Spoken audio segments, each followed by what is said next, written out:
Calling our final case of the day, in re Barber Espinoza minors. This is a mini oral argument on the application. 15 minutes of argument for each side. My understanding is that the LGAL will be sharing argument with the Attorney General, correct? 10 minutes, Ms. Thomas, and 5 minutes, Ms. Rosen? Okay. So Ms. Thomas, you will go first, and then Ms. Rosen, and then Apolli.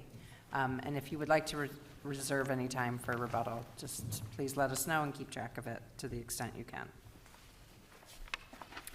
Thank you and good morning. May it please the court, Nastasia Thomas on behalf of Lenawee County Department of Health and Human Services and the lawyer guardian ad litem in this matter, Attorney Carson Howitt, who is at council table with me. I would like to reserve 2 minutes for rebuttal, and I yield 5 minutes to the Office of the Attorney General, which is being argued by Assistant Attorney General Jennifer Rosen, who is also seated at council table. Today, this court is being asked to determine the threshold question of whether it's an aggravated circumstance when a parent facilitates, encourages, or allows her drug dealer to sexually abuse her child in exchange for her next fix. For the last year, the 2 children subject to this case have endured and who have also endured lifelong complex trauma due to their mother's actions of abuse and neglect unnecessarily remain in limbo without finality. It is unnecessary for those children to be in limbo because the relevant statute at issue today is MCL 722.638 1A, and it is clear that such conduct is an aggravated circumstance. The Court of Appeals analysis of that statute was incomplete, did not give effect to every word in the statute, specifically the words has abused. And we cannot understand what it means to have abused a child without understanding the definition of child abuse. The definition of child abuse pursuant to MCL 722.622G includes the harm or threatened harm to a child's health or welfare that occurs through non-accidental physical or mental injury, and it also includes sexual exploitation. There's no question that the facts of this case constitute child abuse by way of non-accidental physical or mental injury and sexual exploitation. Sexual exploitation necessarily includes criminal sexual conduct as defined by allowing, permitting, or encouraging a child to engage in prostitution or sexual intercourse. And that's also statutorily defined by MCL 722.622 subparagraph R, and that statute incorporates MCL 750.145C for listed sexual acts. Those words, permitting, allowing, encouraging, closely mimic the language that the Court of Appeals and this court have used to describe the respondent's conduct in this case. The respondent abused the child by that non-accidental harm and through sexual exploitation. The sexual exploitation itself includes criminal sexual conduct involving penetration. We are not asking this court to expand the law. We are asking this court to apply the law as it is written and is applicable to this case, which necessarily means affirming the trial court's sound decision and terminating this respondent mother's parental rights. And on this basis alone, the court can and should affirm that termination. Counsel, one of the amicus briefs, I think it was CDAM, noted that 13 states have sex trafficking specifically listed as an aggravated circumstance to not pursue reunification. And they basically say this is a legislative choice. Your argument, are we basically sort of incorporating that into the statute because of the definition of abuse? I'm just wondering how you respond to that argument. Yes, so when I read that, I believe that our statute has already incorporated that by defining confirmed sexual exploitation. And I know that another amicus brief, said we don't know what confirmed means, but we do. That is also in the Child Protection Act.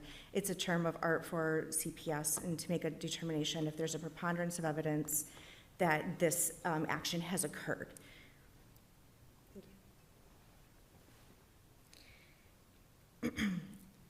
Because those reasonable efforts for reunification were not required,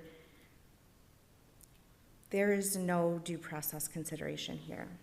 One of the issues that the Court of Appeals opinion looks at is that there was a removal, and that prior to the adjudication phase, there was a determination that reasonable efforts were not required, and aggravated circumstances, in their opinion, did not exist. However, again, aggravated circumstances did exist.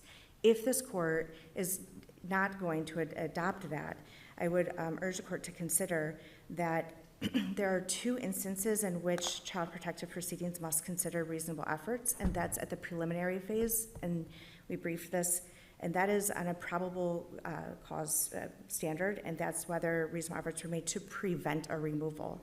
In this case, the children were with their father. I know that we have an amicus brief that sort of mentions, we can't extend this definition of removal, it's too narrow. However, this father had the established custodial environment, or the children's established custodial environment was with this father. And our case law supports the fact that removal is when you take the child from their home and place somewhere else. And that also includes if it's a non-respondent parent. But however, the non-respondent parent in this case was the custodial parent. Did she have legal custody over one or both of them? She did. She did exercise, she did have legal custody at that time. There was minimal parenting time. She was already receiving supervised parenting time because of an incident earlier. And did the petition affect her ability to exercise that legal control or legal custody of the children? To the extent that it was parenting time, yes. The trial court did suspend parenting time pending the adjudication, trial, and termination hearing. Did she have physical custody of the younger one? No, she did not. She was also exercising weekend parenting time with a younger child. Okay. Counsel, I wanted to just turn to, I guess it's the third question we asked about 722.63 subsection 3. I'm going to be honest, the statutes are complicated. So I know a lot of us up here had to spend a lot of time sort of parsing them together, and it's a bit of a jigsaw puzzle. I do find it interesting, the argument that section, if I were to agree with you, the counter argument is it nullifies sort of reunification efforts required by other parts of the sort of child protection scheme, so 712A.19A. So how do you respond to that? Justice Welch, I appreciate the fact that you use jigsaw puzzle, because that's how I've felt trying to research this and put this together in a It's comprehensive complicated. way. And the way in my brain this works is we have a Child Protection Act and we have the Juvenile Code, and at times they reference one another. In that Child Protection Act, the subsection 3, I have read that as the department having the discretion to file that termination petition at initial disposition. However, that needs to be taken into context with the other governing court rules and the Juvenile Code.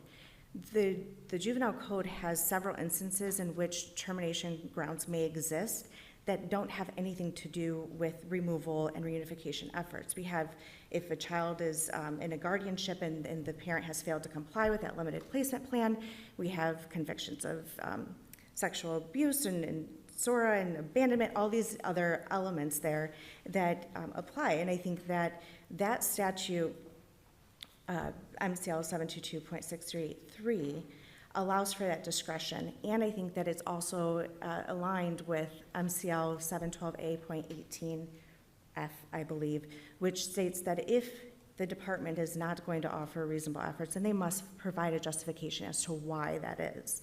And I think in this case, regardless if there's a determination of aggravated circumstances or not, the department had that discretion. It's still up and incumbent on the judge to make that determination at initial disposition with a high standard burden of proof. All right, thank you. Thank you. And with that, I will yield to co-counsel.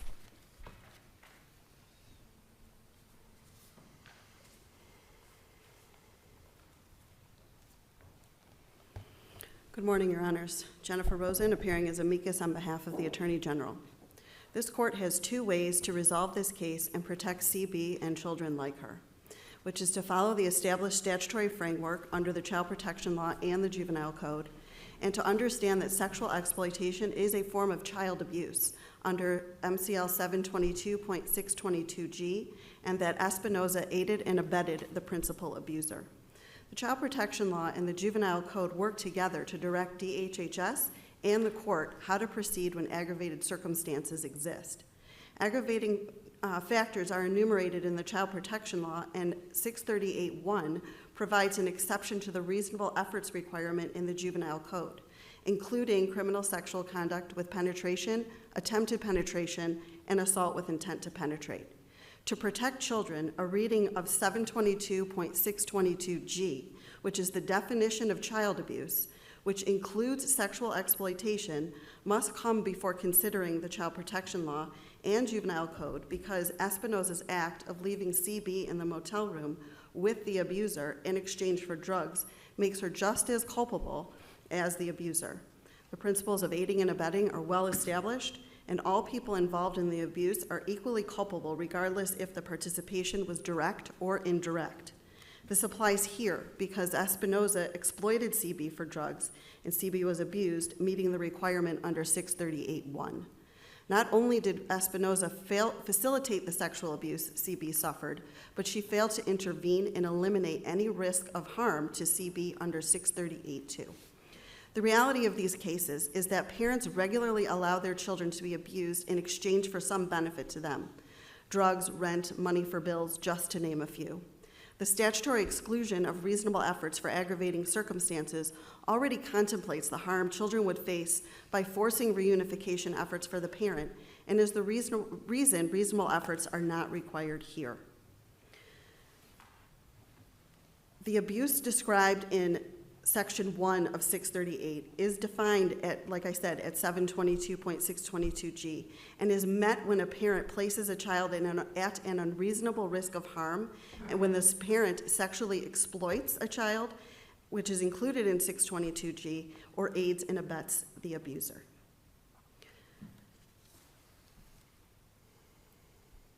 Does any of your honors have any additional questions for me? No. Okay, thank you very much. Reserve about 3 minutes for rebuttal.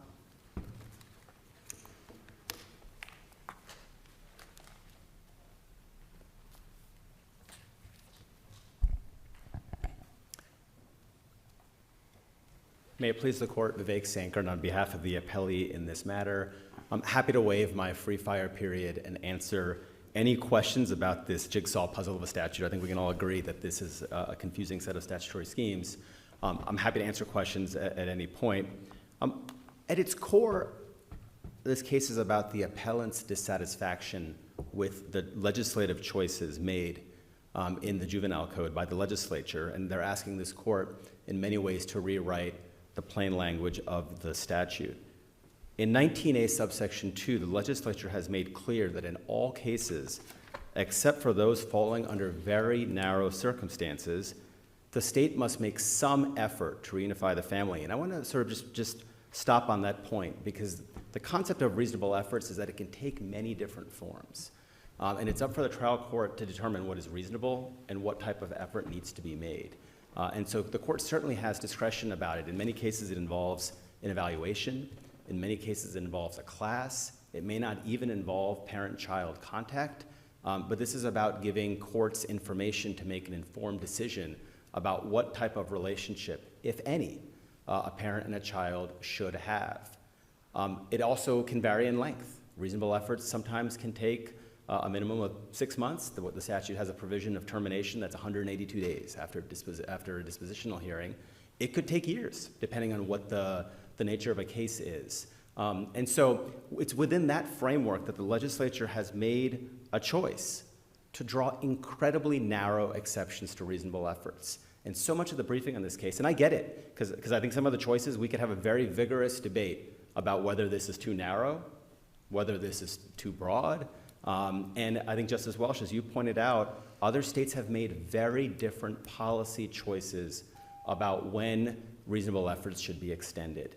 As the CDAM brief noted, many states, I think 13 states, have sexual exploitation or sex trafficking listed as an aggravating circumstance. Counsel, why can't we just import the definition of child abuse and have that include sexual exploitation as argued by DHHS? So I don't disagree that sexual exploitation is a form of child abuse.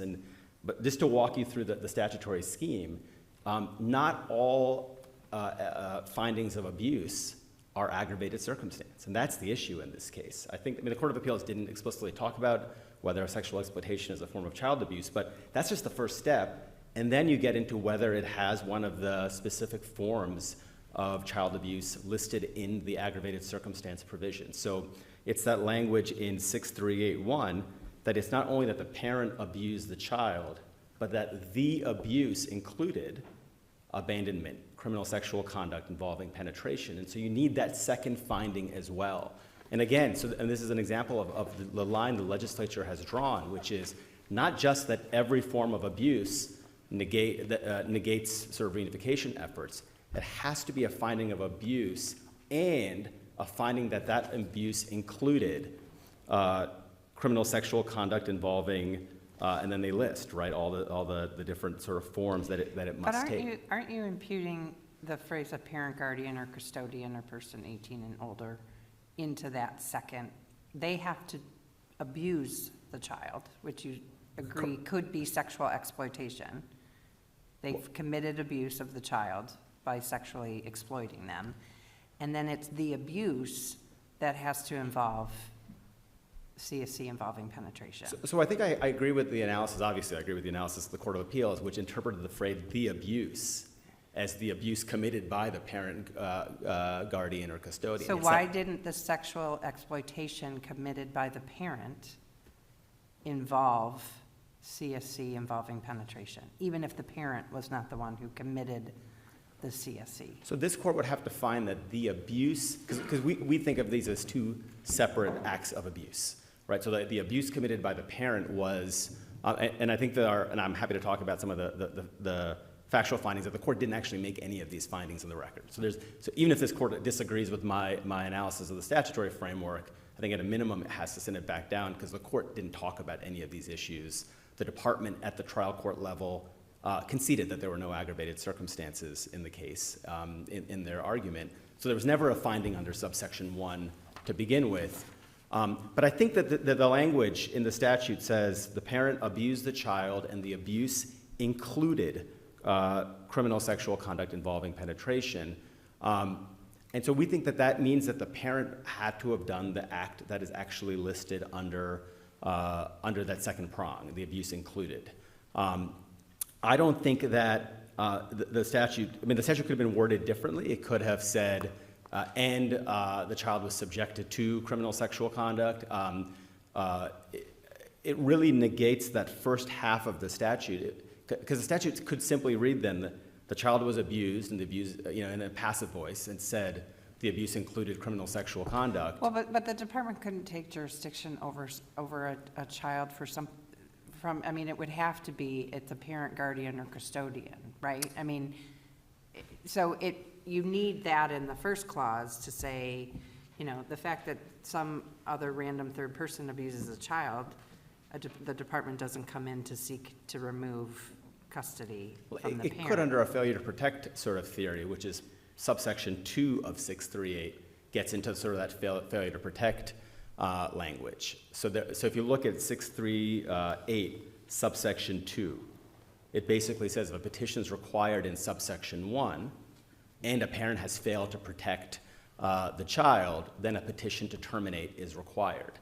But so if you adopt the department's theory about how you read subsection 1, that first phrase that says a parent has abused the child is really, it doesn't do any work, because a petition would still, if you just kind of deleted those words and said the child was abused in one of these listed ways, there's 4 or 5 different ways, murder, voluntary manslaughter, felony assault, and that's all it said. Subsection 2 says, in a petition required by subsection 1, if a parent failed to protect the child, a petition is required. And so there's no extra work that first prong is doing within that statutory framework. It would be rendered surplusage in that situation. I also think, Justice Kavanaugh, drawing a broad definition of the word include really, I think, goes against the entire framework of how narrowly drawn reasonable efforts are in Michigan. That the exceptions are narrow, they're very specific. The legislature did not include the aiding and abetting provision of the statute within the reasonable efforts requirement. Right, that we have a specific statutory framework, 757.39, that is the criminal reasonable aiding and abetting language. It didn't include that within our juvenile code as a form of aggravated circumstance. It could have easily said, and a parent who aids and abets any of these things is subject to it. The legislature did include aiding and abetting language in 712A.19a in the sort of the broader reasonable efforts provision when it talked about aiding and abetting murder as being basically a bypass to opportunity to reasonable efforts. And so certainly the legislature knew how to include that language within the statutory framework. In other parts of the juvenile code, the legislature include much broader language about parents who exposed a child, for example, to meth. That is a form of child abuse. There's languages like subjected to, sort of much broader. Here, it didn't use any of those terms. And so we think that, we agree with the Court of Appeals and their unanimous decision that that signified sort of a much narrower reading, that the parent themselves are the ones who committed the act of criminal sexual conduct, which under the criminal code, criminal sexual conduct does not include sexual exploitation. It's a much different definition of actual sort of physical penetration, touching, fondling of some degree. I did want to briefly address subsection 3, Justice Walsh, that you had raised in your questions. If this court adopts, so there's two different questions. One is this narrow statutory reading of subsection 1. The argument under subsection 3 that the department puts forth is a much broader argument that would basically turn our reasonable efforts jurisprudence upside down, because it would essentially say that any time the department meets the requirements of subsection 3, which I will say are incredibly minimal requirements, it's basically have a meeting. It talks about giving notice to the attorney for the child, but the attorney of the child doesn't have to be there. They doesn't have to agree to the relief that's being asked. And they're saying that if they do these things, it completely then allows the department to seek termination without reasonable efforts. I think we could take, the equivalent of whiteout or whatever it might be and delete 19A2 from the statute, because the department could bypass that in any case. I think that the way I read these two provisions consistently and in harmony with one another is that 722638 really, it appears in the child protection law, which that whole section is about DHHS and their obligations, when they can do things. It has nothing to do with the court, in that the court is really the 712A.2 et sec is the sort of the set of authority and law that governs court oversight. And so I think they can file a petition. I don't actually dispute that they could file a petition requesting termination if they meet this, this requirement, but that then kicks it to juvenile court, and then the court is the gatekeeper, and the court needs to figure out, is this one of the cases where we can sprint to termination, or do I have to slow down and make reasonable efforts?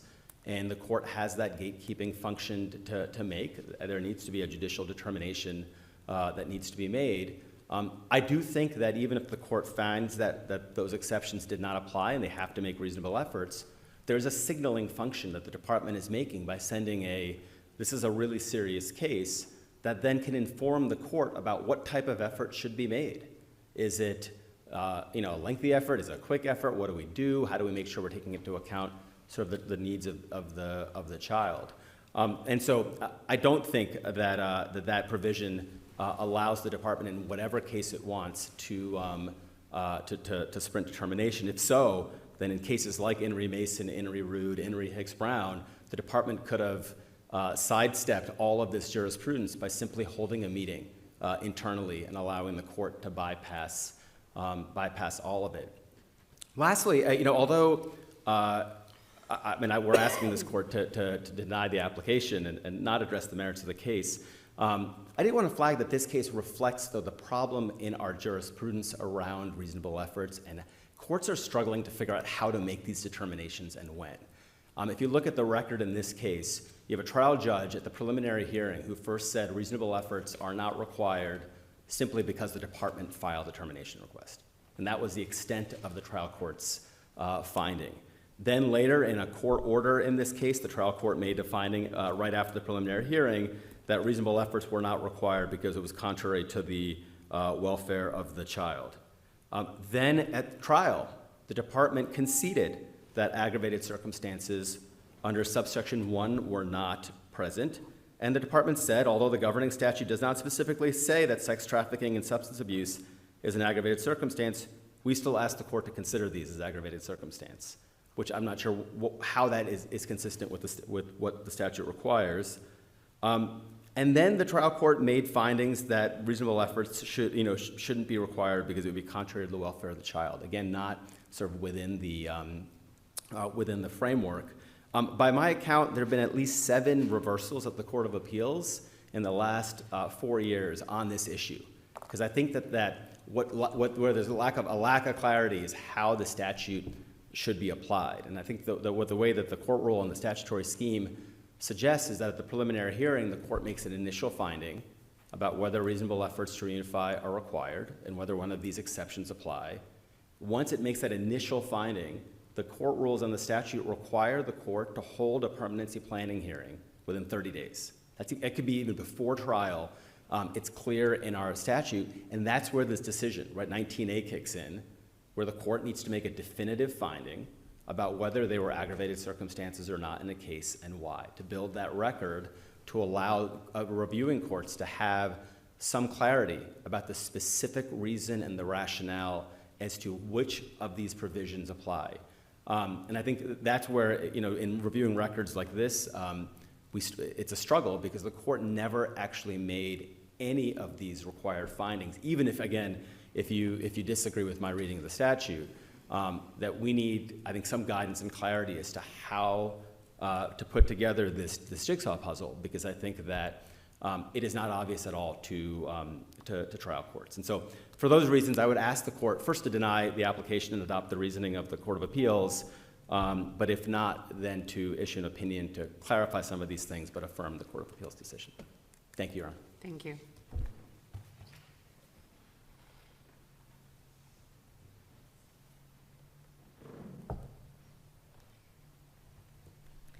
Thank you. I just want to touch on a few things. Counsel, sorry, I hate to break up people's train of thought, but I really want to jump into this notion of if we were to agree with your position, do we need to remand? Were there adequate findings at the trial court level? I do not believe that we need a remand, Justice Welch. Why not? So in the the trial court's findings, it specifically found that clear and convincing evidence existed that this parent had sexually abused the child or abused the child. There was a reasonable risk of harm to the child, and that abuse included the criminal sexual conduct under, I believe, my language here might not be exact on the statute, but it would be 712A.19B3, subparagraph B2, I believe, that the trial court found, correct? And also under subsection J, which is really based on the conduct and capacity of the parent, that there's a reasonable likelihood that this child and the children would be harmed. And the court made those findings in its termination decision. And for those reasons, I do not believe that this would need to be remanded. What about the opposing counsel's position that the department conceded that no aggravating circumstances exist? The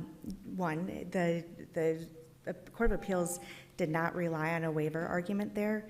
They provided a merit-based analysis, and so I believe that that is live before this court. Secondly, this court is not bound by a concession made at trial court or on a Court of Appeals. And third, I needed someone to shake and wake me up and say, hey, read the statute. And I think, that's sort of what I'm trying to present here too.